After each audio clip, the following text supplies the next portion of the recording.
India versus Afghanistan super 8 లో ఇండియాకి first match ఈరోజు ఈవినింగ్ 8 o'clock స్టార్ట్ కాబోతుంది.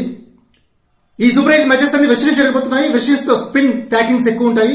ఈ మ్యాచ్ బ్రిజిటన్ స్టేడియం జరిగిపోతుంది. ఇక్కడ బ్యాటింగ్ అనుకూలిస్తుంది. హై స్కోరింగ్ గేమ్ ఎక్స్పెక్ట్ చేయొచ్చు. ఇండియా చేసింగ్ చేయడమే బెస్ట్ ఇక్కడ.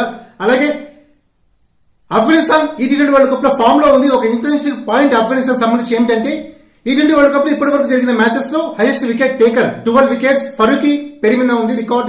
అలాగే ఇప్పటి వరకు జరిగిన మ్యాచెస్ లో హైయెస్ట్ రన్ స్కోరర్ గుర్బాజ్ పేరు మీద ఉంది 167. దీన్ని బట్టి మనం అంచనా వేయొచ్చు ఆఫ్ఘనిస్తాన్ ఈ వరల్డ్ కప్ లో ఎస్పెషల్ ఫామ్ లో ఉంది. బట్ నో ప్రాబ్లం, ఇండియాకి ఒక రికార్డు ఉంది ఆఫ్ఘనిస్తాన్ పైన. ఇండియా వర్సెస్ ఆఫ్ఘనిస్తాన్ జరిగిన మ్యాచెస్ లో ఇంతవరకు ఆఫ్ఘనిస్తాన్ ఇండియా పైన గెలవలేదు. అదే మనకున్న రికార్డ్. అదే ఈ రోజు కూడా మళ్ళీ రిపీట్ అయ్యే ఛాన్సెస్ ఎక్కువగా ఉంది. అలాగే ఈ రోజు ఒక చేంజ్ ఉంటుంది. ఇండియా తరఫున Siraj out, Kuldeep Yadav in. Spinners కి మనకు అనుకూలించే ఛాన్సెస్ ఎక్కువగా ఉంది. ఎవరు కమెంట్స్ చేయండి.